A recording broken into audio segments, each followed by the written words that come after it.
नमो ओरियंताणं नमो सिद्धाणं नमो आयर्याणं नमो वज्झायणं नमो लोय सवसा हुणमेसो पंचनोक्कारो सव्वपावपणासनो मंगलाणं च सव्येसिं पडवं हवै मंगलम। બ્રહ્મચર્ય ઉપર વાત ચાલે છે।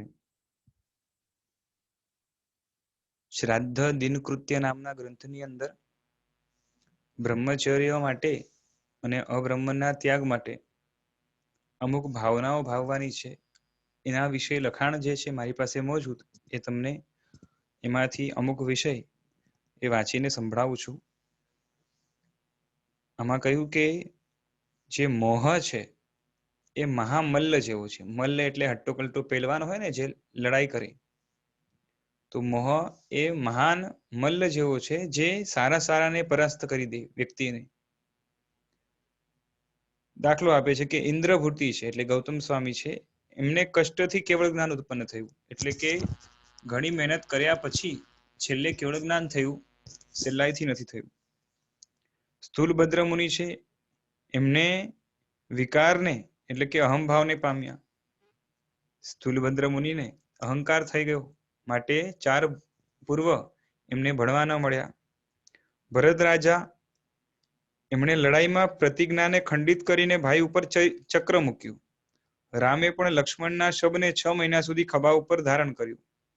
આ પ્રમાણે મોહ છે એ પૃથ્વી ઉપર જાત જાતના એટલે કે વિવિધ સ્વરૂપ વાળા થાય છે, માટે એ મોહ રાજાને નમસ્કાર થાવ, એટલે કે આખું જગત એના ચરણોમાં છે। તથા હવે આગળ વાત કરે છે બ્રહ્મચર્ય વિશે કે કોઈ વ્યક્તિ છે, કોઈ પુરુષ છે, કેવો છે? કૃશ છે। કૃશ એટલે શરીરથી જે છે ને બહુ નબળો છે। પછી જે કાણો છે એટલે કે એક આંખ કામ નથી કરતી। પછી લંગડો છે, પગ પણ એક કામ નથી કરતો એવો છે। સાથે કાન છે નહીં એના, અને કેવો કે પૂંછડી વિનાનો, આમ તો પૂંછડી વિનાનો જ હોય પુરુષ। ભૂખથી ક્ષીણ થયેલો એટલે અત્યંત ભૂખ્યો હોય એવો, અને પાછો કેવો કે વૃદ્ધ હોય, અને ગળામાં ઘડાના કાંઠાવાળો હોય, એટલે ગળામાં જે છે ને કંઈક પેલી બીમારી જેવું થાય છે। પછી પરુથી ભીના થયેલા અને કૃમિ સમૂહથી ઢંકાયેલા ચાંદાઓથી મલિન શરીર વાળો, એટલે આખો શરીરમાં સમજો કે કોડ જેવો રોગ વ્યાપ્ત થયો હોય, એટલે કે પરુથી આખું શરીર વ્યાપ્ત થયું હોય, અને અંદર કીડા પડેલા હોય એવા શરીર વાળો પણ, અચ્છા હા હા, આ પુરુષને નહીં, કૂતરાની વાત ચાલે છે, એટલે પૂંછડી વિનાનો એટલે પૂંછડી એની કપાઈ ગઈ છે, આવો પણ કૂતરો કૂતરીની પાછળ જાય છે। એટલે કંઈ ઠેકાણા નથી, છતાં પણ જે છે ને આટલું બધું દુઃખ છે, એ દુઃખને બધું ભૂલીને જે છે ને કૂતરીની પાછળ ગાંડો બને છે। કામદેવ હણાયેલાને પણ હણે છે। આ કામદેવની એક લીલા છે, જગતમાં માયા છે જેની, અને અહીંથી સમજાય છે કે કેટલું જે છે ને એ અબ્રહ્મ આત્માને પીડે છે। હવે આગળ ગૃહવાસથી અનિવૃત્તિની જ હેતુ દ્વારા નિંદા કરતા સૂત્રકાર કહે છે કે ભવરૂપ એટલે ગાથા કહે છે કે ભવરૂપ વૃક્ષના પુષ્પ ફળ સમાન આ બાળકો છે। તમારા ઘરમાં રહેલા જે બાળકો છે એ કેવા છે? એટલે આપણા ઘરમાં જે બાળકો છે એ ભવ એટલે સંસારના એક ફળ રૂપ છે। સંસાર પોતે દુઃખરૂપ છે, દુઃખનું કારણ છે, અને દુઃખમાંથી પેદા થયેલું છે, એટલે બાળકો પણ એ દુઃખરૂપ છે, એ સમજી જવાનું। અને લોઢા વિનાની બેડી સમાન પત્ની છે। પત્ની આમ બેડી જેવી લાગે નહીં, પણ બંધનરૂપ છે, એટલે એને બેડીની ઉપમા આપી। એટલે પતિ માટે પત્ની બેડી છે, અને પત્ની માટે પતિ બેડી છે। અને બાંધવાના દોરડા સમાન બંધુજન છે, બરોબર? ભાઈ હોય, મિત્ર હોય, એ બધા બંધુ કેવા છે? તો એ એક જાતના દોરડા જેવા, બંધન કરે એવા। આથી ગૃહવાસની નિવૃત્તિ થઈ શકતી નથી, અને આ બધા બંધનોના કારણે જ વ્યક્તિ ગૃહવાસ એટલે કે ગૃહસ્થ જીવન છોડીને સાધુ થઈ શકતો નથી। આગળ કહે છે કે પ્રિય પુત્ર, બંધુ, બહેન, માતા અને પત્ની માટે તું પાપો કરે છે, પણ તે બધા નાઈને કાંઠે ઉભા રહી જાય છે। અર્થાત પાપ તે જેના માટે કર્યા છે એ બધા પાપ એનું ફળ તો તારે એકલાએ ભોગવવાનું છે. જ્યારે ભોગવવાનું આવશે ત્યારે એ લોકો બધા દૂર રહેશે. એ બહુ તો શું કરશે, દૂરથી જશે ને જોશે. કઈ નહીં તો બહુ પ્રેમ જેવું હશે તો તને આશ્વાસન આપી શકશે, પણ જે પાપ કરેલા છે એ પાપનું ફળ તારે એકલાએ જ ભોગવવાનું છે. અર્થાત પાપનું ફળ ભોગવવા માટે આ લોકો સાથે આવતા નથી. તેમના માટે કરેલા પાપ છે ને એ સાથે આવે છે અને એ તારે એકલાએ જ ભોગવવાના છે. પછી આગળ કહે છે કેમ કે ગૃહસ્થ પણ એ સ્ત્રીના સંગથી જ છે ને રહે છે, ટકે છે ને વધે છે મોટે ભાગે. હજી આગળ કહે છે કે સર્વજ્ઞ કથિત આવા પણ માર્ગને હું જાણતો હોવા છતાં પણ બંધુઓ પ્રત્યે વિરાગ પામતો નથી. કે સર્વજ્ઞએ કહેલું છે કે આવી શું છે હાલત છે ગૃહસ્થવાસમાં, કે પુત્ર પણ જે છે એ દીકરા દીકરી એ પણ બંધન છે, પત્ની પણ બંધન છે. અને આ બંધન શબ્દ છે ને આમ તમને કે કેવો કે એકદમ લાઈટ લાગે, પણ ખરેખર બંધન એ ખરાબમાં ખરાબ વસ્તુ છે. આપણે મોક્ષ એટલા માટે જોઈએ છીએ કારણ કે બંધન જે છે ને આપણને ફાવે એમ નથી. પણ એ કેવું છે કે અહીંયા બંધન કોઠે પડી ગયું છે. સંસારમાં મજા આવતી હોય, સંસાર બંધન ન લાગે, એને મોક્ષની સાચી ઈચ્છા ક્યારેય થઈ ન શકે. એ પેલા તો સંસાર બંધન દુઃખરૂપ લાગવો જોઈએ, તો જ મોક્ષની સાચી ઈચ્છા થઈ શકે. તો અહીંયા પણ એ છે. સર અવાજ નથી આવતો. મારો અવાજ તો ક્લિયર લગભગ છે. કોઈને ન આવતો હોય તો ત્યાંથી પ્રોબ્લેમ કદાચ હશે. બીજા લોકોને આવે છે ને? સર અવાજ બરાબર છે. હાજી આવે છે. કોઈને બરોબર ના આવતો હોય તો ત્યાંથી કંઈક પ્રોબ્લેમ હશે તમારે ત્યાંથી.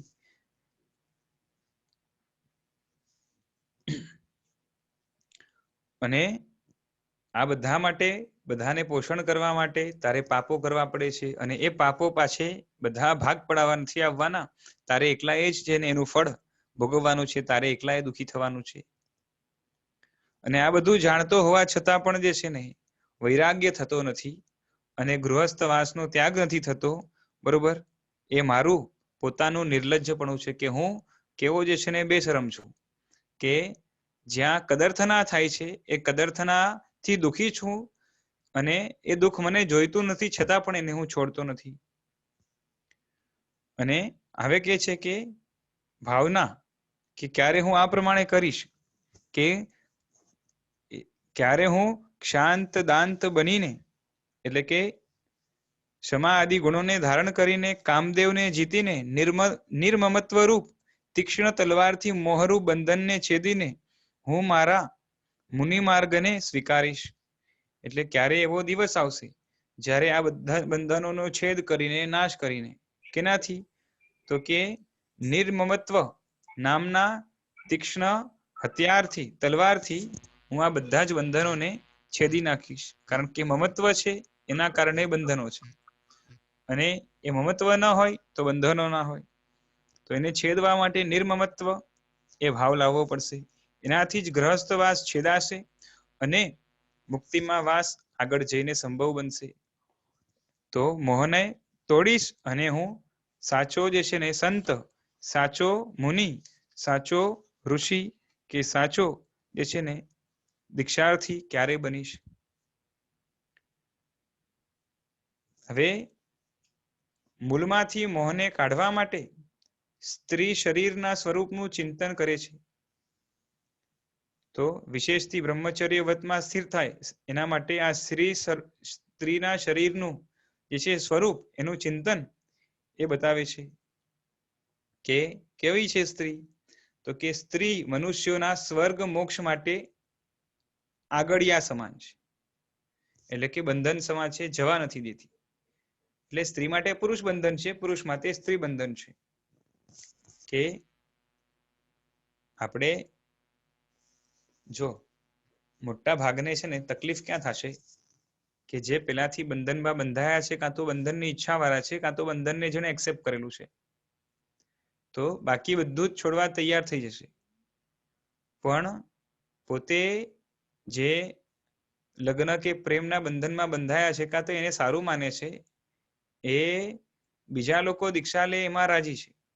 બીજા લોકો એટલે કદાચ રાજી છે, કદાચ નથી પણ ખરા, પણ પોતે એ બંધનને બંધન રૂપે માનવા તૈયાર નથી. અને એ બધો જ બંધન ખરેખર કેવો છે? સિક્યોરિટી રૂપે લાગે છે. બધો બંધન કેવો લાગે છે? સિક્યોરિટી લાગે છે કે આપણે જો પરણીએ તો જે છે ને મોટી ઉંમરમાં કોકનો સાથ મળશે, અથવા તો જે છે ને એ કંઈક સાથ રહેશે, એના દ્વારા જીવન સારું જશે. પણ ખરેખર આ બધા જ ભ્રમમાંથી, મોહમાંથી પેદા થયેલા ભાવો છે. અને એમાં પણ પાછે વઘાર એટલે શું? કે એટલા બધા ચેનચાળાને નખરા કરે, એકબીજાને શું કરે કે એ પ્રેમની લાગણીઓ અભિવ્યક્ત કરે વારંવાર, અને કામ વિકારને જે છે ને વધારવાની ચેષ્ટાઓ કરે. આ બધું જ જે છે એનાથી એ ગૃહસ્થ ધર્મ એના ઉપર જે છે ને જે એ મલિન થાય છે. જેનામાં સત્વ નથી અને લગ્ન કર્યા છે, એટલું સત્વ નથી કે દીક્ષા વગેરે લઈ શકે, અને લગ્ન કર્યા છે અને એ ભાનમાં છે, તો એ લગ્ન જીવન એનું કેવું હોય, કેટલું પવિત્ર હોય એ સમજવા જેવું છે. અને જેણે હોશે હોશે લગ્ન કર્યા છે એ તો માથું વગર એનું ઠેકાણે ન આવે તો સમજી લેવાનું કે એની દુર્ગતિ તો ફિક્સ છે જ. મોટે ભાગે આવા અધ્યવસાય વાળા કાં તો જે છે ને એ મોટે ભાગે એ તિર્યંચ ગતિની અંદર જાય. એટલે સમજી લેવાનું કે હોશે હોશે પાપ કરનારા, અને એમાં પણ બંધન જેને ન લાગે, ઉલટાનું મજા કરે, સાથે મળીને જે છે ને એને લાગે કે મારું જીવન સાથે. આ ઘણા કેવા હોય ખબર છે? ઘરની અંદર એટલો બધો પ્રેમ હોય, ઘરની અંદર જે છે ને એટલું બધું એ કાં તો પત્ની પત્ની હોય, બાળકો વગેરે ન હોય તો પતિ પત્ની વચ્ચે એટલું બધો પ્રેમ હોય, અને આત્માની જે છે ને એ કાં તો પરવા ના હોય, કાં તો કોઈ ચિંતા ના હોય, અને પ્રેમપૂર્વક જીવન આખું વિતાવે. તો અને એ આ બધું જ છે ને ક્યાં આવે ખબર છે? આર્ત ધ્યાનમાં આવે. અને એની ગતિ કઈ થાય? તો અત્યંત મૂળ હોય તો નીચે નીચેની જે છે ને એકેન્દ્રિય વગેરે ગતિ, અને થોડીક જે છે ને એકદમ મૂળ ના હોય તો જે છે ને તિર્યંચની બીજી ગતિઓ પણ મળે. મોટે ભાગે તો મળતા હોય. તો તિર્યંચ ગતિ એ એના માટે ફિક્સ સમજવાની. અને આમ તો પાછી કેવું છે કે સ્ત્રી એ પુરુષ માટે ને પુરુષ એ સ્ત્રી માટે જ્યારે એ ન મળે તો તમે ખબર હોય ને કે આવે ને કે પેલો શું કે મેરી નહીં હો સકે તો કિસી કી ભી નહીં હોગી. તો એ પોતાની જે છે ને એ પ્રેમિકાને એ મારી નાખે, બરોબર? કાં તો જે છે ને એના પ્રેમીને મારી નાખે, અથવા તો બંનેને મારી નાખે, અથવા તો કાવતરું આવું કરે. આ જ રીતે સ્ત્રીના કેસમાં જે છે ને પુરુષ માટે પણ થાય. આવું જાત જાતનું જે છે ને દુનિયામાં જોવા મળતું હોય છે. સર, હા બોલો. તમે આર્ત ધ્યાનનું મેન્શન કર્યું, તો શોર્ટમાં ખાલી એક્સપ્લેન કરી શકો કે આર્ત ધ્યાનનો મીનિંગ શું હોય? જો એક શોર્ટમાં તમને આર્ત ધ્યાન એટલે શું કે જે ધ્યાનની અંદર, એટલે કે જ્યારે આપણો ઉપયોગ 4 પ્રકારના ધ્યાન છે: આર્ત ધ્યાન, રૌદ્ર ધ્યાન, ધર્મ ધ્યાન અને શુક્લ ધ્યાન. ધર્મ ધ્યાન એટલે ધર્મના ભાવો, એટલે કે જેટલા ગુણો છે, બરોબર છે, એમાંથી જે શુભ ગુણો છે, પરમાત્મા પ્રત્યેનું આકર્ષણ, દેવનું, ગુરુનું, ધર્મનું, શાસ્ત્રોનું, ધર્મ ક્રિયાનું, બરોબર છે, દયા, દાન, પરોપકાર, આ બધાનું જે આકર્ષણ છે એ બધું જ ધર્મ ધ્યાનમાં આવશે. જ્યાં નિર્જરાનો ભાવ છે, એટલે કે પોતાના શુદ્ધ સ્વરૂપનું સાચી રીતે આકર્ષણ છે ને એના માટેની મહેનત છે. અને એમાં જે છે ને જેટલી અંદરમાં બ્રાઇટનેસ આવે, એટલે એમાં જેટલો પાવર આવે, એ શુક્લ ધ્યાનની વાત થઈ. અને કાં તો શુદ્ધ ધર્મ ધ્યાનની વાત થઈ. હવે બાકીના જે ધ્યાન છે એ સંસારીઓને હોય છે, કાં તો જે શું કહેવાય કે હજી જોઈએ એવો જે છે ને પાવરફુલ ધર્મ ધ્યાન કરી નથી શકતા એમનું પણ, અને ધર્મ કરે છે એમને પણ જે છે ને સાવધાની ન રહે તો મોટે ભાગે આ આર્ત ધ્યાન ને રૌદ્ર ધ્યાન હોય. હવે આ આર્ત ધ્યાન ને રૌદ્ર ધ્યાન એટલે શું કે જો એકેય ધ્યાન ન હોય એવું આપણે હોતું નથી. ક્યાંય ને ક્યાંય જે છે ને આપણું મન ચોટતું હોય છે. એટલે કાં તો આર્ત ધ્યાન, કાં તો રૌદ્ર ધ્યાન. રૌદ્ર ધ્યાન બહુ ઓછું હોય, રૌદ્ર ધ્યાનમાં રુદ્રતા હોય છે. રુદ્રતા એટલે શું? કે અત્યંત વિવેક ભૂલી જાય આત્મા. વ્યક્તિ અત્યંત વિવેક ભૂલી જાય અને એકદમ જ છે ને ગાઢ મોહની અંદર એવો આસક્ત બને ત્યાંથી ખસવા તૈયાર ન થાય. એટલે બહુ જ ગાઢ એવા ક્રોધ, માન, માયા, લોભ જ્યાં હોય એને આપણે રૌદ્ર ધ્યાન કહીએ છીએ અને એ નરક ગતિનું કારણ છે. અને જ્યાં આ બધા જ થોડાક મંદ છે પણ સંસારને વધારનારા છે, સંસારને લીલોછમ કરનારા છે, સંસારના જ સંસ્કાર પાડનારા છે, સંસારના જે છે ને શું કહેવાય કે કામ, ભોગ, વિષય, વાસના એને પોષનારા છે, એ બધું જ જે છે ને એ આર્ત ધ્યાનમાં જશે. આમ તો આર્ત ધ્યાનના જે પ્રકારો છે એમાં એને સમિંગ અપ કરીએ તો સંસારની અનુકૂળતાનો રાગ અને સંસારની પ્રતિકૂળતાનો દ્વેષ, આ બે વસ્તુની અંદર આખું આર્ત ધ્યાન આવી જાય. અને આ જ્યારે ગાઢ હોય તો રૌદ્ર ધ્યાન બનશે. એક રીતેથી મિથ્યાનો રૂપ, રાઈટ? હા એક રીતેથી મિથ્યાનો રૂપ. હા, એટલે કેવું છે કે સમકીતી હોય એને પણ આર્ત ધ્યાન હોઈ શકે, રૌદ્ર ધ્યાન પણ હોઈ શકે. એટલે સીધે સીધું મિથ્યાત્વથી કાંઈ લેવા દેવા સીધે સીધું નથી. તમારા પરિણામ કેવા છે એના ઉપર ડિપેન્ડ કરે છે.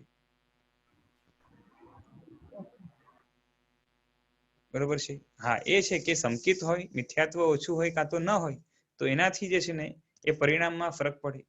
અને કેવું છે કે આર્ત ધ્યાન હોય પણ સમકિત સાથે હોય, બરોબર, તો એ આર્ત ધ્યાન છે ને એ કાં તો રૌદ્ર ધ્યાન છે સમજો પણ સમકિત સાથે છે, તો સમકિત હોવાના કારણે પલડું આ સાઈડ એટલું બધું જે છે ને મજબૂત થઈ જાય ધર્મ સાઈડનું કે એની જે છે ને ક્યારેય દુર્ગતિ ન થાય, ન તિર્યંચ ન નરક. એટલે બહુ ક્રોધ કરે પણ સમ્યક્ત્વી છે તો એ ક્રોધ ખોટો નહીં હોય, એટલે રોંગ ના જગા ઉપર નહીં હોય. ના, હશે રોંગ જગા ઉપર, એના કારણે જે છે ને એને ક્રોધના સંસ્કારો પણ જે છે ને એવા પડશે, પણ ક્રોધને સારો નથી માનતો કેમ કે સમકીતી છે. સારું ન માનવાના કારણે જે છે ને એનો અનંત સંસાર નહીં વધે અને એની દુર્ગતિ પણ નહીં થાય. બાકી ક્રોધ ત્યારે એને બાળશે પણ ખરા, અંદરથી એના સંસ્કાર પણ પડશે અને પાછો નવો ક્રોધ મોહનીય કર્મ પણ બંધાશે.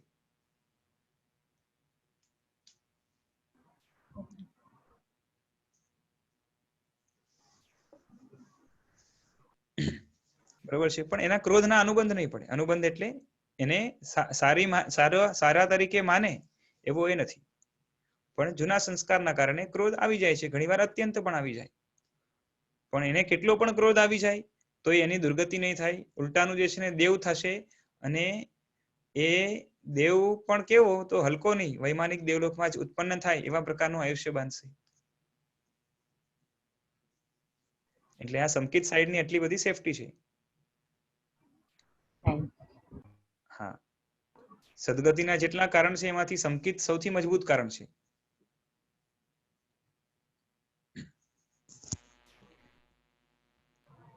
Thank you sir. હા, હવે અહીંયા કહે છે કે સ્ત્રી કેવી છે, એટલે આપણે કોઈ લેડી ઉપર નથી જતા, સ્ત્રી માટે પુરુષ સમજવાનું ને પુરુષ માટે સ્ત્રી સમજવાનું એમ. તો કે મોક્ષ અને સ્વર્ગ એના માટે જે છે ને એક જાતના બંધન રૂપ છે. એટલે કે એ આર્ત ધ્યાન દ્વારા દુર્ગતિમાં લઈ જશે પણ જે છે ને સ્વર્ગ કે મોક્ષમાં નહીં જવા દે. એટલે ગુનો સ્ત્રીનો નથી કે પુરુષનો નથી, ગુનો આપણો સ્ત્રી તરફનો કાં તો પુરુષ તરફનો જે આકર્ષણ છે એનો છે. અને એમાં સ્ત્રી નિમિત્ત મળે છે, માટે સ્ત્રી કે પુરુષનો ત્યાગ કરવાનો છે, સ્ત્રી કે પુરુષ નિમિત્ત બને છે. બરોબર છે? સર્વ દુઃખ સમૂહની અણગમતી ખાણ છે. આ સ્ત્રી કેવી છે તો કે ફરી કહું છું, સ્ત્રી માટે પુરુષ સમજવાનું, પુરુષ માટે સ્ત્રી સમજવાનું. તો બધા જ દુઃખના સમૂહની અણગમતી, ન ગમે એવી ખાણ છે. અને પાછી સર્વ દુઃખ કીધું એટલે કે જેટલા પણ પ્રકારના દુઃખ છે એ બધા જ છે ને આના દ્વારા મળી શકે છે. બધા દુઃખ આના દ્વારા જ મળે એવું નહીં, પણ બધા જ દુઃખ આના દ્વારા મળી શકે છે. પછી કે છે કે વ્યાધિઓમાં મહાવ્યાધિ છે, એટલે કે રોગોમાં મહારોગ છે. અને ઝેરમાં મહાઝેર છે. દુનિયાના બીજા બધા ઝેર કરતા પણ કાતિલ આ ઝેર છે. અને અવિવેક રૂપ રાજાની રાજધાની કહેવાય છે. અવિવેક જે છે રૂપ જે રાજા છે એની જે રાજધાની છે, બરોબર, એટલે કે અવિવેક જેમ રાજા રાજધાનીમાં રહે, રાજાનો મહેલ ક્યાં હોય? કેપિટલમાં હોય. તો એ જ રીતે અવિવેક નામનો જે રાજા છે એ બ્રહ્મચર્ય નામની નગરીમાં જે છે ને રાજધાનીમાં રહે છે, અબ્રહ્મ નામની જે છે રાજધાનીમાં રહે છે, અથવા તો જે છે ને સ્ત્રીની આસક્તિમાં રહે છે. અને પાછે કહે છે કે અનર્થોનું મહાસ્થાન છે, કે બધા અનર્થો સર્જી શકે એવી આ તાકાત છે. અને દુષ્ટ આચરણોનું મૂળ છે, કે આના દ્વારા જે છે ને એ દુષ્ટમાં દુષ્ટ આચરણ કરવા માટે પણ જે છે ને વ્યક્તિ એ સક્ષમ બને છે. અને અશુચિનું ઘર છે, કે જેની પાસે જે છે ને અશુચિના સ્થાનો એ શરીરની અંદર વ્યાપ્ત છે, કારણ કે શરીર આખું અશુચિથી ભરેલું છે. કારણ કે આ એ કહેલું છે કે કેવું છે, તો કે છે કે સ્ત્રીનું શરીર વિષ્ઠા મૂત્ર મેલના સતત પ્રવાહ સ્વરૂપ છે. શરીરની અંદર શું હોય? વિષ્ઠા એટલે કે સંડાસ, મૂત્ર એટલે પેશાબ, મેલ એટલે કે મળ જે અંદરમાં ભર્યો છે, અને એનો પ્રવાહ અંદર સર્ક્યુલેશન ચાલુ છે, ટ્રાન્સપોર્ટેશન ચાલુ છે શરીરની અંદર. પછી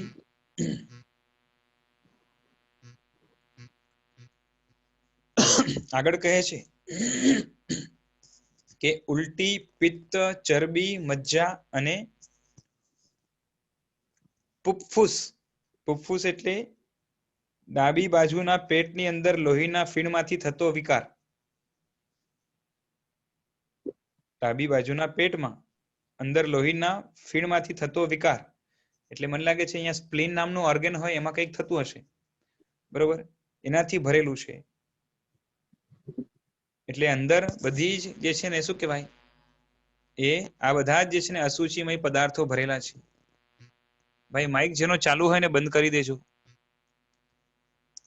હવે આગળ કહે છે કે મેદ, માંસ અને ઘણા હાડકાનો કરંડિયો છે. કરંડિયો એટલે સમજો ને, શું કહેવાય પેલું જેમાં ફૂલ આપણે લઈ આવીએ ને, બાસ્કેટ. બાસ્કેટ, હા બાસ્કેટ.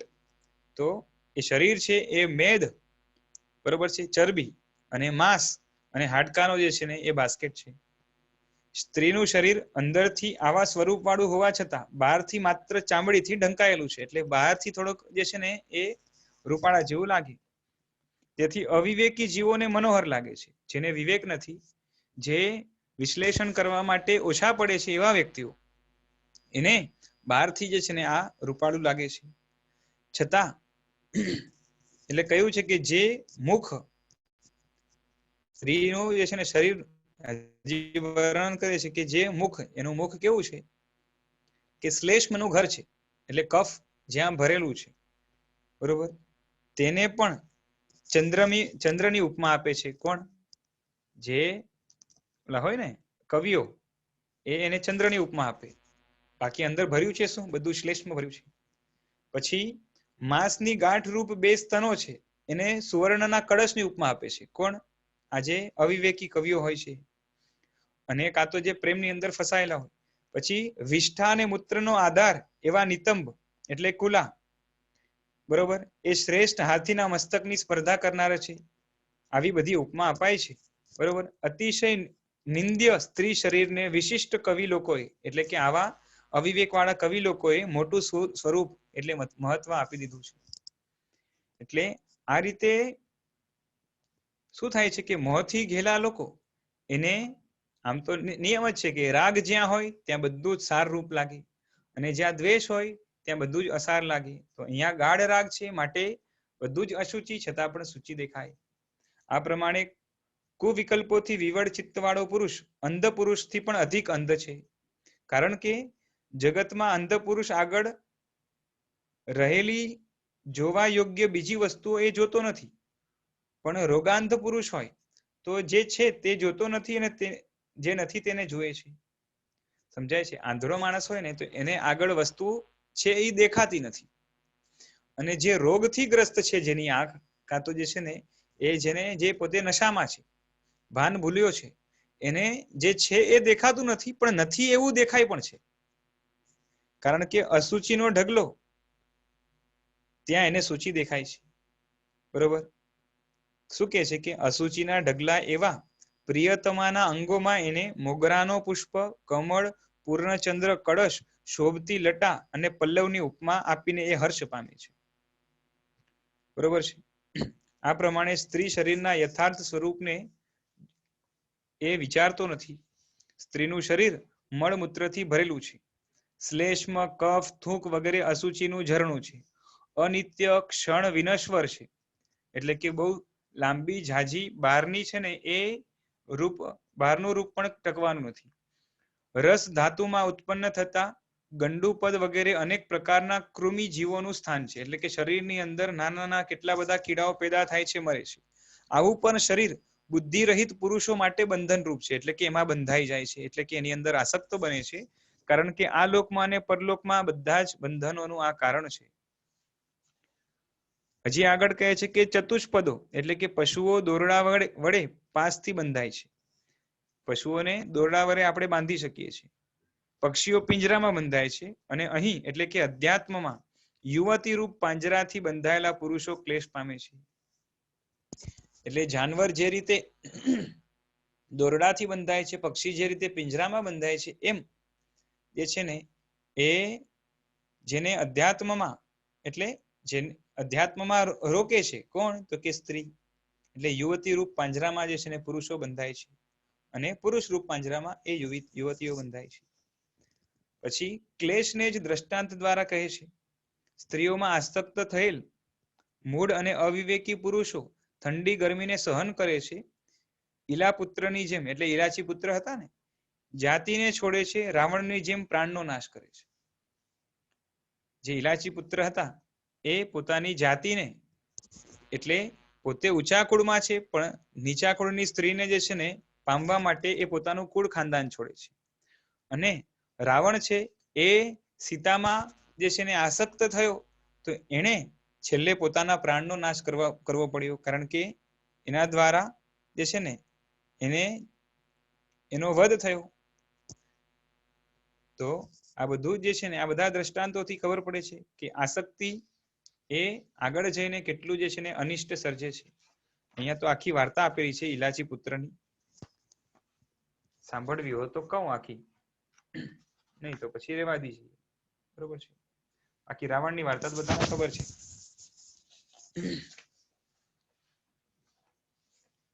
થોડુંક છે 2 પાના જેવું.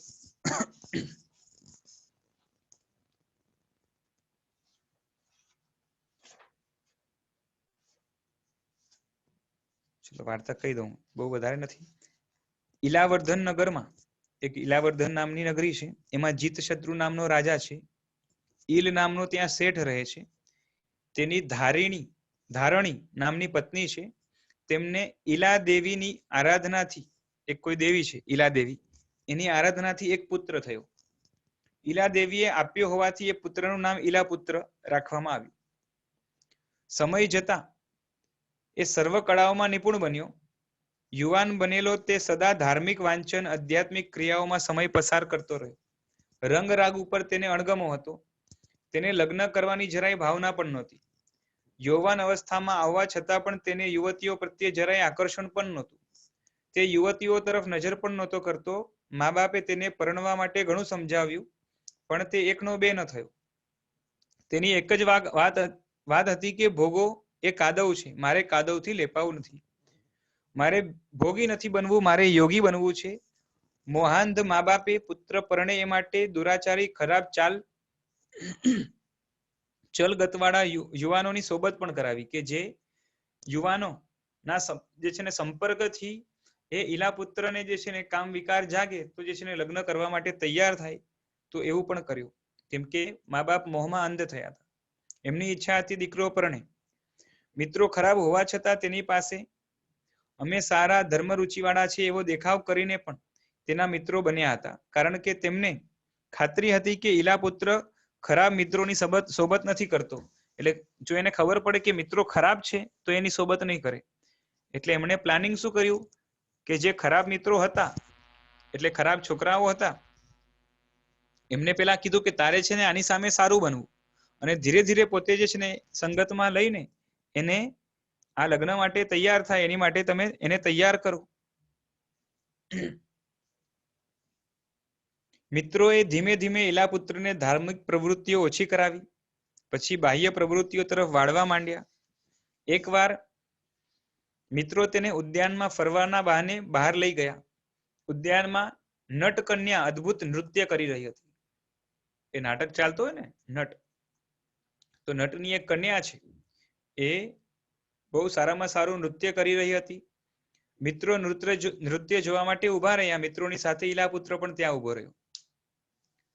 તેની દ્રષ્ટિ નટકન્યા ઉપર પડી. નટકન્યાને જોતા જ તેના ઉપર જે છે ને એ મોહિત થઈ ગયો. પૂર્વભાવના અમુક સંસ્કાર એ નટડી જે હતી એને જોતા જ અમુક જાગ્યા. તેની સાથે પરણવાનો એને નિર્ણય કરી લીધો. હવે તેને નટકન્યા વિના ચેન પડતું નથી. રાત દિવસ નટકન્યા જ યાદ આવે છે. ખાવા પીવાનું ભાવતું નથી, ઊંઘ આવતી નથી, કોઈની સાથે વાત કરવામાં પણ એને ઉત્સાહ થતો નથી. મિત્રોએ તેને ઉદાસીનતાનું કારણ પૂછ્યું. તેણે સત્ય હકીકત કહી. મિત્રોએ તેના મા બાપને વાત કરી. મા બાપને આ જાણીને દુઃખ થયું.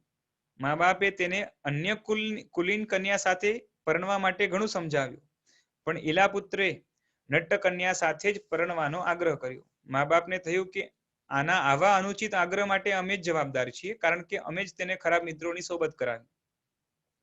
ઈલાપુત્ર પોતાના નિર્ણયમાં મક્કમ છે. આથી જો તેને અમે નટકન્યા સાથે પરણવાનો નિષેધ કરશું તો એ જાતે જ તેને પરણશે અથવા તો આપઘાત કરશે. આમ વિચારીને પિતાએ ન છૂટકે નટને બોલાવ્યો, એટલે કે નટડીના પિતાને બોલાવ્યો અને પ્રસ્તાવ મૂક્યો. નટ પોતાની કન્યા ઈલાપુત્રને આપે તો તેને શેઠ પાસેથી ઘણું ધન મળતું હતું, છતાં પણ એ પોતાની કન્યા તેને આપવા ઈચ્છતો ન હતો, કારણ કે તેને પોતાના વ્યવસાયનું ગૌરવ હતું કે આ મારી દીકરી છે, એ ચાલી જશે તો મારો વ્યવસાય અહીંયા બંધ થઈ જશે. એથી એણે કન્યા આપવાની ના પાડી. શેઠે ઘણો આગ્રહ કર્યો ત્યારે તેણે કહ્યું કે મારી કન્યા તમારા પુત્રને એક શરતે આપો. ઈલાપુત્ર અમારી નટ મંડળીમાં આવે, પોતે નટ થાય અને અમારી સાથે ભોજન વગેરે કરે, અમારી સાથે જ રહીને નૃત્ય કળા વગેરે શીખે. પછી મને જણાશે કે તે નૃત્ય કળામાં કુશળ બની ગયો છે, નૃત્ય કળાથી ધન મેળવી શકે છે, ત્યારે હું તેને મારી કન્યા આપીશ. શેઠે શરત ન સ્વીકારી. ફરી ઈલાપુત્રને બીજી કોઈ સારી કન્યા સાથે પરણવા માટે સમજાવ્યો, પણ ઘણી કુદાકુદીઓ કરી, પણ ઈલાપુત્ર તો શરતથી પણ નટ કન્યાને જ પરણવાનો આગ્રહ રાખ્યો કે ઠીક છે, વાંધો નહીં, હું બધું શીખી લઈશ, પણ મારે પરણવું તો આને જ છે. મા બાપને રડતા મૂકીને ઈલાપુત્ર નટ મંડળીમાં ગયો. નૃત્ય કળાઓ શીખવા માંડ્યો. થોડા જ સમયમાં એ નૃત્ય કળામાં પ્રવીણ બની ગયો, કારણ કે ઊંચા ખાનદાનમાં મોટે ભાગે લોહી એવું હોય કે જે છે ને કળાઓ ઝપાટેથી શીખી શકે. તેની કુશળતા જોઈને નટ તો પ્રસન્ન થયો. નટે ઈલાપુત્રને કહ્યું, હવે તું તારી નૃત્ય કળા બતાવીને ધન પ્રાપ્ત કર, એટલે આના દ્વારા પૈસા કમાવાનું ચાલુ કર, જેથી તને મહોત્સવ પૂર્વક મારી કન્યા પરણાવું. ઈલાપુત્ર નટમંડળીને લઈને બેનાટટ નગરમાં આવ્યું. ત્યાંના રાજાને નમસ્કાર કરીને કહ્યું કે અમે આપને અમારી નૃત્ય કળા દેખાડવા ઈચ્છીએ છીએ. રાજાએ કહ્યું, તમે મને નૃત્ય કળાથી ખુશ કરશો તો હું તમને ઘણું ધન આપીશ. નૃત્યનો સમય નક્કી કરીને રાજાએ નગરમાં જાહેરાત કરાવી. સમય થતા પહેલા જ લોકો નૃત્યના સ્થળે આવી ગયા. થોડા જ વખતમાં નૃત્ય સ્થળ લોકોથી ખચોખચ ભરાઈ ગયું. સમય જતા રાજા પણ પોતાની રાણી વગેરે સાથે ત્યાં આવ્યો. ઈલાપુત્રે નૃત્ય શરૂ કર્યા. એકથી એક ચડિયાતા નૃત્ય કરીને લોકોને ખુશ કરી દીધા. નૃત્યમાં તાલ મુજબ ઢોલ વગાડવાનું કામ નટકન્યા કરતી હતી. પેલી ઢોલ વગાડે અને આ નૃત્ય કરે. નટકન્યા પટહ વાદનથી પણ બધા લોકો એના જે છે ને એના એ ઢોલ વગેરેથી એનાથી બધા લોકો ખુશ થયા. રાજા નટકન્યાનું રૂપ જોઈને તેના ઉપર મોહિત થયો. રાજા નટકન્યાને ઈલાપુત્રની પત્ની સમજે છે. આથી તેને વિચાર આવ્યો કે જો આ નટ મરી જાય તો આ નટડી મને મળે. એટલે અત્યંત આકર્ષક હતી પેલી. નટ મરી જાય એવા આશયથી રાજાએ નટને કહ્યું, જો તું વાંસ ઉપર ચડીને નૃત્ય કરીને બતાવે તો હું તને ખરો નર્તક કહું. ઈલાપુત્ર તેમ કરવા તૈયાર થયો. તે વાંસ ઉપર ચડીને વાંસ ઉપર ગોઠવેલા એક પાટિયા ઉપર આવ્યો. ત્યાં કોઈ જાતના આધાર વિના નૃત્ય કરવા લાગ્યું. નટકન્યાએ ઢોલ વગાડવા સાથે કર્ણપ્રિય મધુર ગીત પણ ગાવા માંડ્યું. વાતાવરણ અત્યંત આહલાદક બની ગયું. કોઈ જાતના આધાર વિના અદ્ધર રહીને નૃત્ય કરતો એને જોઈને લોકોને થયું કે નટ હમણાં જ નીચે ગબડશે, કારણ કે ઉપર એ છે એ એના ઉપર પાટિયા ઉપર બેલેન્સ રાખવું અત્યંત જે છે ને કપરું હતું. એટલે કંઈક ઉભો વાંસ રાખ્યો હશે, એના ઉપર પાટિયું, એના ઉપર ડાન્સ કરે, હવે ક્યારે પણ પડી શકે, કોઈ આધાર નહોતો. હમણાં પડશે એમ લોકોના શ્વાસ પણ થંભી જતા હતા. લોકોના મુખમાંથી ચીચિયારી પડી જતી હતી. આ ઘણા હોય ને ઓલા પેલા જે આજકાલ પણ ઘણા શોઝ આવતા હોય એને જોઈને પણ લાગે કે આવો કરતબ કરે છે, ખેલ કરે છે, કંઈક થઈ જશે તો. તેનું અદ્ભુત નૃત્ય જોઈને સર્વ પ્રેક્ષકો આશ્ચર્ય મુગ્ધ બની ગયા. પણ નટીમાં મુગ્ધ રાજા નટ ઉપર ખુશ ન થયો. રાજાને એમ હતું કે વાસ ઉપર નૃત્ય કરતા કરતા નીચે પડશે ને મરશે. પણ રાજાની આ ધારણા સફળ ન થઈ, નિષ્ફળ થઈ.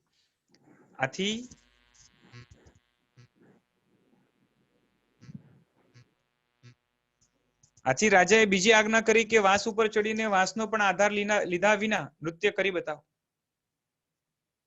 ઈલાપુત્ર તેમ પણ નૃત્ય કરવા લાગ્યો, કેમ કે એકદમ સારી રીતે કળા શીખી હતી. તેણે વાસ ઉપર ચડીને આકાશમાં અદ્ધર રહીને નૃત્ય કરવા માંડ્યું. કદી નહીં જોયેલા જીવન સટોસટીના નૃત્યો જોઈને લોકો તો આભા બની ગયા. આપણે પણ બિલીવ ન થાય એવું છે. ખુશ થયેલા લોકો તાળીઓ પાડીને વાહ વાહ પુકારવા લાગ્યા. પણ રાજા તો ખુશ ન થયો અને ન તો એને દાન આપ્યું. રાજાએ ફરી બીજા દિવસે નૃત્ય કરવાનું કહ્યું. ઈલાપુત્રે બીજા દિવસે પણ તે જ પ્રમાણે અદ્ભુત નૃત્યો કરીને બતાવ્યા. રાજાએ ફરી ત્રીજા દિવસ આવવાનું કહ્યું. ઈલાપુત્રે ત્રીજા દિવસ પણ પૂર્વની જેમ જ આશ્ચર્યકારક નૃત્યો કર્યા. રાજાએ કહ્યું, ફરી આવતીકાલે નૃત્યો કરી બતાવીશ તો ઘણું દ્રવ્ય આપીશ. ઘણું દ્રવ્ય મળવાની આશાથી ઈલાપુત્રે ચોથા દિવસે પણ નૃત્ય કરવાનું સ્વીકાર્યું. ચોથા દિવસે ઈલાપુત્ર વાસ ઉપર ચડ્યો. તેને વિચાર આવ્યો કે રાજા 3 દિવસથી આમ કેમ કરે છે? જીવ સટોસટીના નૃત્ય કરવા છતાં પણ પ્રસન્ન કેમ નથી થતો? આ વખતે તેની નજર રાજા સામે પડી. રાજાને જોઈને જ એ ઠરી ગયો, કારણ કે રાજા ઢોલ વગાડતી નટડી તરફ જે છે ને કામુકતાથી એક ટસે જોઈ રહ્યો હતો. રાજાની નેત્ર વગેરેની ચેષ્ટાઓ જોઈને તે રાજાના મનોભાવને એ જાણી ગયો. એ સમજી ગયો કે રાજાનું મન મારી પ્રિયામાં આસક્ત થયું છે. આથી મને મારી નાખવા માટે આમ કરે છે. આથી તેને ભોગ વાસના ઉપર તિરસ્કાર થાવ. રાજાને ધિક્કારવા સાથે તેને પોતાની જાતને પણ ધિક્કારી કે સારા ખાનદાનમાં પેદા થયેલા એવા મેં આ નટ કન્યામાં પાગલ બનીને મારા કુળને જે છે ને કલંકિત કર્યું છે. માતા પિતાને તરછોડ્યા અને એને મેળવવા માટે કેવા દુઃખો મેં વેઠ્યા, કેવું જીવન જીવ્યું. ખરેખર ભોગ વાસના ભયંકર છે. આવા વિચારથી તેને વૈરાગ્ય થયું. આ વખતે તેની નજર પાસેના મકાન પર પડી. તેને જોયું કે વિવિધ વસ્ત્ર અને શણગારોથી સજેલી વિભૂષિત થયેલી એક રૂપવાન સ્ત્રી હતી. એ પણ પાછી નવયુવન હતી. રૂપની અંબાર હતી. એક મુનિરાજને મોદક વોરાવી રહી હતી, વિનંતી કરી રહી હતી. મુનિ નીચી દ્રષ્ટિ કરીને ઉભા હતા. યુવતીના શરીર સામે દ્રષ્ટિ પણ નથી કરતા. યુવતી મોદકને વોરાવવાનો આગ્રહ કરે છે અને મુનિ ન લેવાનો આગ્રહ કરે છે. આ દ્રશ્યને જોઈને ઈલાપુત્ર વિચારમાં પડ્યો. આ મુનિ પોતાની સામે ઉભેલી રૂપવતી યુવતી એની સમક્ષ દ્રષ્ટિ પણ નથી કરતા, જ્યારે હું આ નટણીમાં પાગલ બન્યો.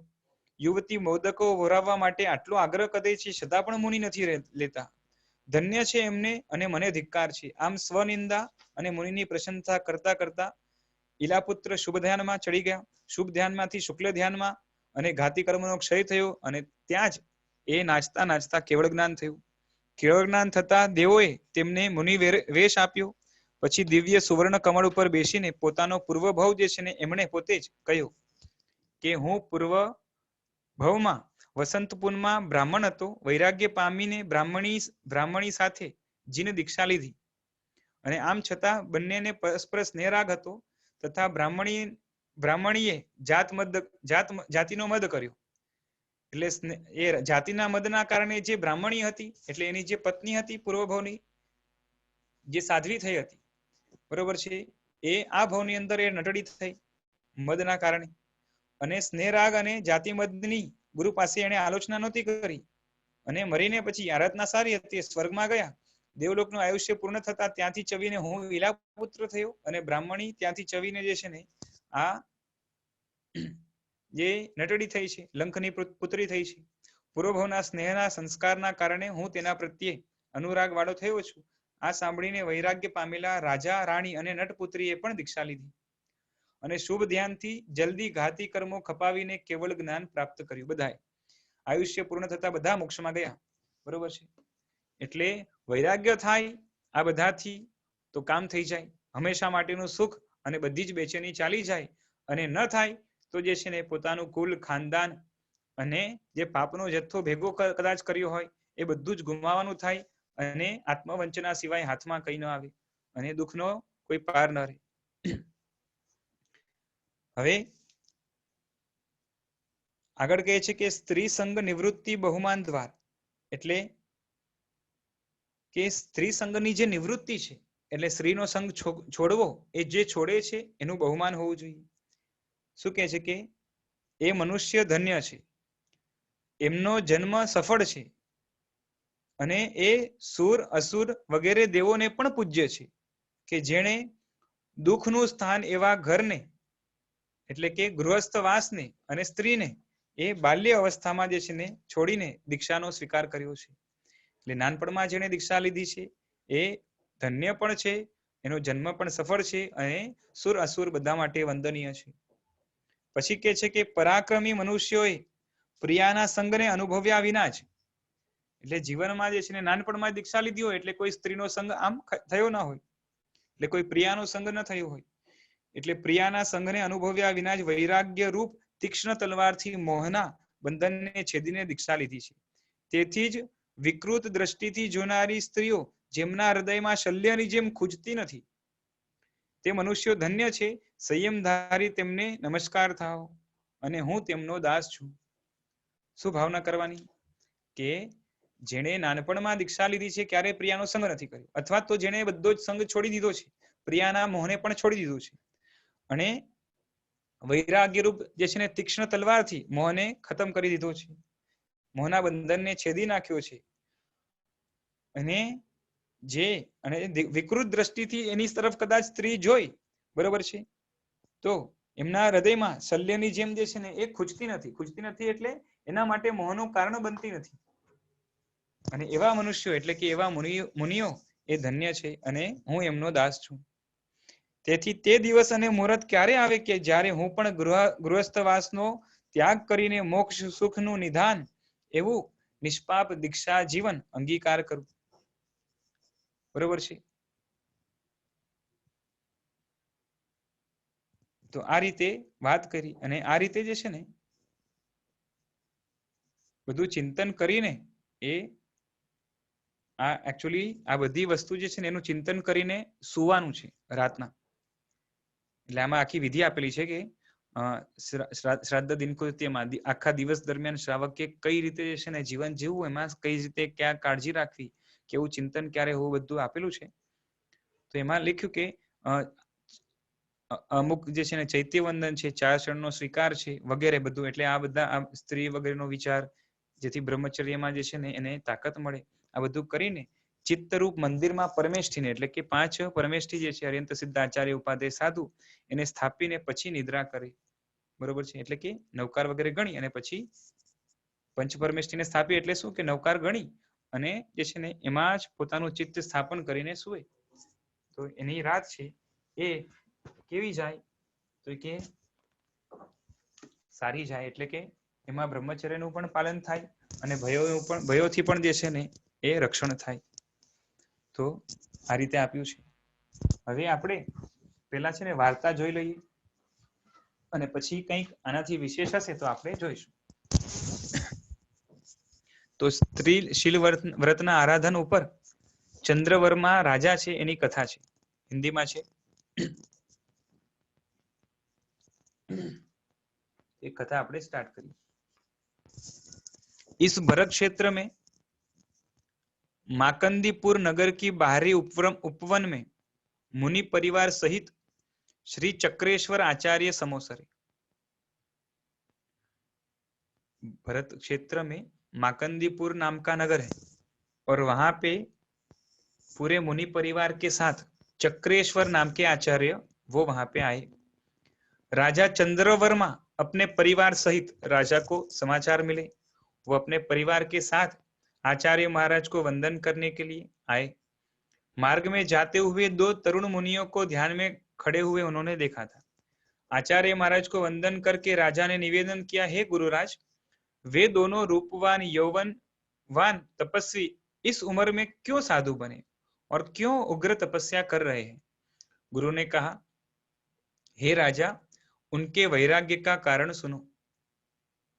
कुश स्थल नाम के नगर में एक नगर था जिसका नाम था कुश स्थल. वहां पर मदन सेठ अति प्रसिद्ध धनवान व्यक्ति रहता था। एक सेठ था, मदन सेठ, और बहुत ही प्रसिद्ध था और धनवान था। उसकी दो पत्नियां थी, चंडा और प्रचंडा। दो पत्नियां थी मदन सेठ की, एक का नाम चंडा, दूसरी का नाम प्रचंडा। आगे कह रहे हैं, वे दोनों अपने नामों के अनुरूप ही झगड़ालू और माया वाली थी, और उनके कलह से घर की लक्ष्मी भी नाश हो गई थी। सेठ ने यह उचित समझा कि कुछ दिन तक एक पत्नी के घर रहूं और कुछ दिन तक दूसरी, दोनों को साथ में रखेंगे, झगड़ा होगा, इस तरह शायद कलह शांत हो जाए। इसलिए वह पहले प्रचंडा के घर रहा। जब चंडा के घर गया तो चंडा क्रोध से जलती हुई हाथ में मुसल लेकर मंत्र पढ़कर सेठ को मारने दौड़ी। वह मुसल सांप बनकर सेठ के पीछे फुकार मारता हुआ दौड़ा और दौड़ता हुआ प्रचंडा के घर चला गया। प्रचंडा को जब यह पता चला तो उसने शरीर के मैल की बत्ती बनाकर मुसल पर फेंकी। वह मैल की बत्ती न्योला बन गई और सांप को उसने मार डाला। सेठ सोचने लगा कि ये दोनों पाप की व माया की खान है। ये मंत्र आदि जानती है, क्योंकि जिसने मंत्र वगैरह सीखे होते ये सारी चीजें कर सकते। यदि कभी मुझ पर क्रोधित हो गई तो मुझे अकाल ही मरना पड़ेगा, आर्त ध्यान पूर्वक मरण होगा, इसलिए इन दोनों को छोड़कर और कहीं चला जाऊं। मदन सेठ काशीपुरी पहुंचे। वहां एक धनी व्यापारी भानु सेठ रहते थे। एक व्यापारी थे धनवान भानु सेठ। सेठ ने मदन को उच्च कुल का व्यक्ति जानकर अपने घर में बेटे की तरह रखा। अपनी पुत्री विद्युत लता का पाणी ग्रहण उससे कर दिया। सेठ कहां पे पहुंचे? काशीपुरी पहुंचे। वहां भानु सेठ थे और उनके घर पे रहते थे, और अपने घर में बेटे की तरह उन्हें रखा था सेठ को, यानी ज्यादा उम्र नहीं होगी, और अच्छा व्यक्ति था, इसलिए उसने, मतलब इसकी अभी तीसरी पत्नी हुई है, दो को छोड़ के आ गया है। मदन कुछ दिन सुख से अपने ससुराल में रहा, फिर अपनी नई पत्नी को यह कहकर कि तुम्हें कुछ दिन बाद ले जाऊंगा, अकेले ही अपने घर आने की तैयारी की। विद्युत लता ने रास्ते में खाने के लिए कुछ मीठा चूरमा बना दिया। रास्ते में एक सरोवर के किनारे उस चूरमे के खाने का मदन सेठ ने विचार किया कि मैं खा लेता हूँ चूरमा, परंतु उसी समय मन में भाव आया कि यदि मेरे पुण्य से कोई तपस्वी आ जाए तो उन्हें खिलाने के बाद खाऊं। भाग्य से सामने से एक तापस आ गया। उन्हें कुछ चूरमा देकर सेठ सरोवर में पानी लेने गया। लौट कर देखा तो वह साधु उस चूरमे को खाकर मनुष्य से बकरे के रूप में बदल गया था। यह दृश्य देखकर मदन डर गया। सोचने लगा कि क्या स्त्रियां माया वाली ही होती हैं। इतने में वह बकरा तेजी से दौड़ता हुआ काशीपुरी की ओर दौड़ा। कुतूहलवश मदन शेर भी उसके पीछे दौड़े, देखे तो सही इसके पीछे राज क्या है। बकरा बना हुआ तापस विद्युत लता के कमरे में पहुंचा। तब मदन छिपकर कुछ देखने लगा। विद्युत लता ने क्रोध पूर्वक उस बकरे को एक खंबे से बांध दिया और उन्हें लकड़ी के प्रहार से मारा और बोली, मुझे छोड़कर पूर्व पत्नी से मिलने जा रहा था ना, क्योंकि उसे लगा कि ये बकरा है ना उसका पति है, जबकि क्योंकि उसके लिए बनाया था चूरमा और उसमें मंत्र मिलाया हुआ था, मतलब मंत्र से मंत्रित किया था। तो अभी पत्नी बोल रही है कि मुझे छोड़ के पुरानी पत्नी से मिलने जाएगा, मैं क्या तेरी सेवा इच्छा पूर्ण नहीं करती? जाने का नाम अभी भविष्य में लेना मत। ऐसा कहकर कुछ देर बाद उसे मनुष्य रूप में बनाकर मदन के स्थान पर तापस को देखकर विद्युत लता कहने लगी, अरे तुम किस तरह के पशु बन गए, किस तरह पशु बन गए? तापस ने सब बात बता दी कि ये सेठ ने उसे खिलाया था। तापस ने बताया। उसके बाद विद्युत लता ने तापस को छोड़ दिया और सोचने लगी, बेचारा तापस व्यर्थ में मारा गया है ना, लकड़ी खाई फोकट में। पति भी गया और पाप भी बांधा, क्योंकि इतने संस्कार तो उसे थे ही कि साधु को नहीं मारना चाहिए। मदन सेठ मन में सोचने लगा, यह तो पहली दो पत्नियों से भी भयंकर है। अब घर जाऊं तो चंडा प्रचंडा का डर, और यहाँ रहूं तो विद्युत लता का डर। घर से जला वन में गया तो वन में लगी आग, करूं तो क्या करूं? वहां से चलकर हंसपुर नाम की नगरी में आया। वहां के मंदिर में भगवान ऋषभदेव की दिव्य प्रतिमा के दर्शन हुए। वहां से बाहर निकला ही था कि एक मनुष्य प्रभु पूजा करने आ रहा था। मदन को उदास देखकर उसने उदासी का कारण पूछा। मदन सेठ ने उसे सज्जन व्यक्ति जानकर सब बातें बता दी। तब वह व्यक्ति कहने लगा, हे मित्र, धन्य तो वे महामुनि हैं जो कंचन कामिनी का की ममता को छोड़कर मोक्ष प्राप्ति के लिए तपस्या करते हैं। सुनो, मैं भी स्त्रियों के द्वारा सताया हूं। मेरी कहानी इस प्रकार है। फिर वो अपनी कहानी सुनाने लगा। मतलब यहाँ पे सब क्या बोलते हैं, वो छाछ का जला दूध भी, यहाँ दूध का जला छाछ भी फूक फूक कर पीता है, ऐसा है, दोनों जले हुए। इस नगर में महान उदार धनपति नामक सेठ था। धनसार और धनदेव नाम के उसके पुत्र थे दो। पिता के मरने के बाद दोनों भाई अलग अलग रहने लगे। धनदेव ने 2 विवाह किए और दोनों पत्नियां बड़े प्रेम से रहने लगी। और धनदेव को आश्चर्य हुआ कि दोनों पत्नियां सगी बहनों की तरह प्रेम से कैसे रहती है। अवश्य कोई तो रहस्य है, तो मैं छुपकर उसका पता लगाना चाहता हूँ। इस तरह सोचकर एक दिन धनदेव कहने लगा कि मेरे शरीर में पीड़ा है, इसलिए मैं जल्दी सो जाऊंगा। थोड़ी देर में धनदेव सो गया। ये जानकर पहली पत्नी दूसरी से बोली, उठ, श्रृंगार कर, जल्दी तैयार हो। दोनों स्त्रियां शीघ्र ही नगर के बाहर जाकर एक आम के वृक्ष पर बैठी। उस समय छिपकर धनदेव भी उसी वृक्ष के वहां पे आकर छुप गया। दोनों स्त्रियों ने कुछ मंत्र बोला और आंधी से भी तेज उड़कर वह वृक्ष के दक्षिण दिशा के रत्नपुर नगर के किले के पास आकर ठहर गया। धनदेव धीरे से वृक्ष की कोटर से को छोड़कर आसपास छिप गया। वे दोनों स्त्रियां भी वृक्ष से उतरी। उस समय उस नगर में वासुदेव सेठ के पुत्र श्रीदत्त तथा श्रीपूज सेठ की सुपुत्री श्रीमती का विवाह उत्सव होने वाला था। उत्सव को देखने अनेक स्त्री पुरुष इकट्ठा हुए थे, परंतु तोरण के पास आते ही वरराजा की मृत्यु हो गई। चारों तरफ उदासी छा गई। तभी आकाशवाणी हुई कि हे सेठ, तू अपनी पुत्री का विवाह छिपे भेष में खड़े धनदेव के साथ कर दे। वहां पे धनदेव छुप के खड़ा था। तेरी कन्या उसी के योग्य है। तभी विवाह हो गया। धनदेव की पहली 2 स्त्रियां भी उत्सव देख रही थी। उन्होंने धनदेव को वहां देखकर उन्हें भी आश्चर्य हुआ। फिर सोचा कि एक सरीखे रूप वाले बहुत सारे व्यक्ति हो सकते हैं, तो ये हमारा पति नहीं है, और कोई है। उत्सव देखकर वे दोनों स्त्रियां फिर आम के पेड़ पर चढ़ी। धनदेव भी परिणेतर को कुछ बहाना बताकर, मतलब जिसके साथ शादी किया था उसको बहाना बताकर वहां पेड़ के पास आके छुप गया। वापस उड़कर उसी स्थान पे आया। धनदेव उन स्त्रियों से पहले जाकर पहले की तरह सो गया। सुबह दोनों पत्नियों ने देखा कि हमारे पति के हाथ पांव पर मेहंदी और मस्तक पे टीका लगा है। क्या रात को श्रीमती का विवाह इसी से हुआ था? इसने तो हमें भी छल दिया, छिपकर हमारा दोष देख लिया। अब हम क्या करें? बड़ी पत्नी बोली, इसको शरारत की पूरी सजा देंगी और क्या करेंगी, मतलब सजा देनी होगी। तभी सोए हुए पति के पैर में मंत्र पढ़कर एक दोरा बांध दिया, धागा बांध दिया। धनदेव उसी समय तोता बन गया। उसे पिंजरे में बंद करके तरह तरह से सताने लगी। अब रत्नपुर नगर की दशा सुनिए। धनदेव के चले जाने से श्रीमती, उसकी जो तीसरी पत्नी थी, उसके पिता बहुत उदास हुए, परंतु धनदेव आते समय श्रीमती की साड़ी पर एक दोहा लिख के गया था, जिससे उसका पता चल जाए।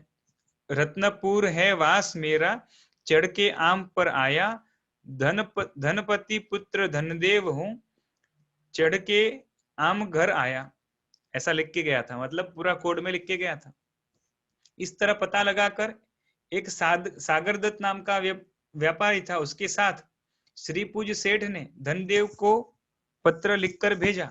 व्यापारी ने धनदेव का घर पूछा। पत्नियों ने कहा वे तो बाहर गए हैं। एक्चुअली तोते के फॉर्म में वहां पे था, लेकिन पत्नी ने कहा बाहर गए हैं, पत्र हमें दे दो। पत्र पढ़कर वह तोते का पिंजरा उस सागरदत्त व्यापारी को देकर कहा, तोते का पिंजरा दे दिया व्यापारी को और कहा कि यह पिंजरा सेठ श्रीपूज तथा श्रीमती को दे देना। सागरदत्त पिंजरा वहां ले गया। श्रीमती ने बहुत दिनों तक तोते को बड़े प्रेम से रखा। एक दिन उसे पता नहीं था ये मेरा पति है करके। एक दिन तोते के पैर में दोरा यानी धागा जो बंधा था उसको देख के उसे आश्चर्य हुआ। उसने दोरा खोल दिया। धनदेव असली रूप में आ गया। ससुराल वालों ने इस सब का कारण पूछा तो धनदेव ने मात्र यही उत्तर दिया कि यह सब कर्मों के कारण हुआ है। कुछ दिन शांति से बीते। पत्नी के कहने से उसे लेकर अपने घर आया। एक दिन श्रीमती सोने के थाल में पानी लेकर पति के पैर धो रही थी। ईर्ष्यावश सबसे बड़ी स्त्री ने वह पानी भूमि पर फेंक दिया।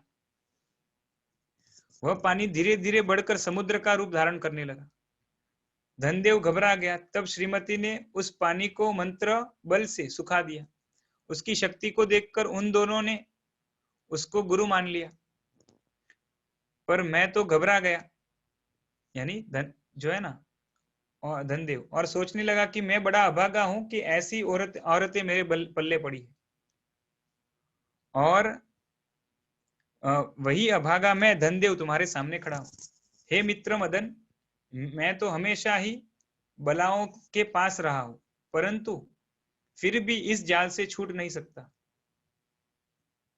श्री आचार्य महाराज राजा से बोले, हे राजन, वे दोनों यानी मदन और धनदेव यहाँ हमारी देशना सुनने के बाद वैराग्य प्राप्त करके चारित्र ग्रहण करके तपस्या में रत है। राजा ने कहा, हे गुरुराज, आपने इस यौवन दशा में दीक्षा क्यों ग्रहण की है? क्योंकि राजा ने पूछा था ना वो दो युवराज कौन है, तो ये धनदेव और मदन वो दोनों युवराज थे जो पत्नियों से परेशान हुए थे। बाद में वैराग्य लिया, वैराग्य हुआ, उसके बाद उन्होंने दीक्षा ली थी आचार्य महाराज के पास।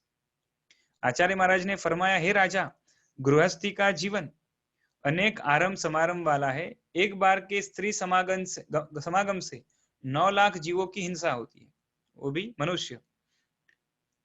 और ब्रह्मचर्य पालन एक प्रकार से 9 लाख जीवों को अभयदान देना है। इसलिए गृहस्थ आश्रम में न गिरकर चारित्र लिया है। इस तरह गुरुमुख से शील व्रत की महिमा सुनकर राजा चंद्रवर्मा प्रतिबोधित हुआ। अपने पुत्र चंद्रसेन को राज्यभार सौंपकर राजा ने दीक्षा अंगीकार की।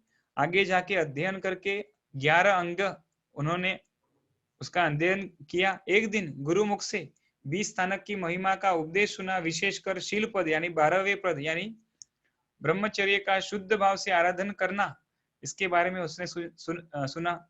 वह तो बहुत ही शीघ्र तीर्थंकर नाम कर्म बंद कर लेता है। ये व्रत राजर्षि त्रिकर्ण शुद्धि पूर्वक निरतिचार शील व्रत का पालन करने लगे। एक दिन स्वर्ग में प्रशंसा होने पर विजय देव नामक एक देव उनकी परीक्षा लेने आया। अनेक अप्सराओं का नृत्य आदि करता रहा, परंतु कहीं आंधी के झोंके से सुमेरु पर्वत हिलता है क्या? यानी उसने अप्सराओं का नृत्य दिखाया मुनि को, राजर्षि को। राजर्षि भी शील व्रत में स्थिर रहे। तब देव ने अपना असली रूप प्रकट करके उनकी स्तुति की। देव गुरुजी के पास जाकर वंदना करके पूछने लगे, हे गुरुजी, इस शील व्रत के आराधन से राजर्षि को क्या फल मिलेगा? गुरु ने कहा, इसके आराधन से यह पूज्य तीर्थंकर पद पाएंगे। कठिन तपस्या करके काल धर्म पाकर राजर्षि ब्रह्म देवलोक में देव बने। वहां से च्योकर महाविद्य क्षेत्र में विजयी पुष्कलावती नगरी में तीर्थंकर पद पाकर अक्षय अव्याबाद सुख यानी कि मोक्ष की प्राप्ति करेंगे। तो यहाँ पे ये शील व्रत के महिमा को बताती हुई ये कथा यहाँ पे ये समाप्त होती है।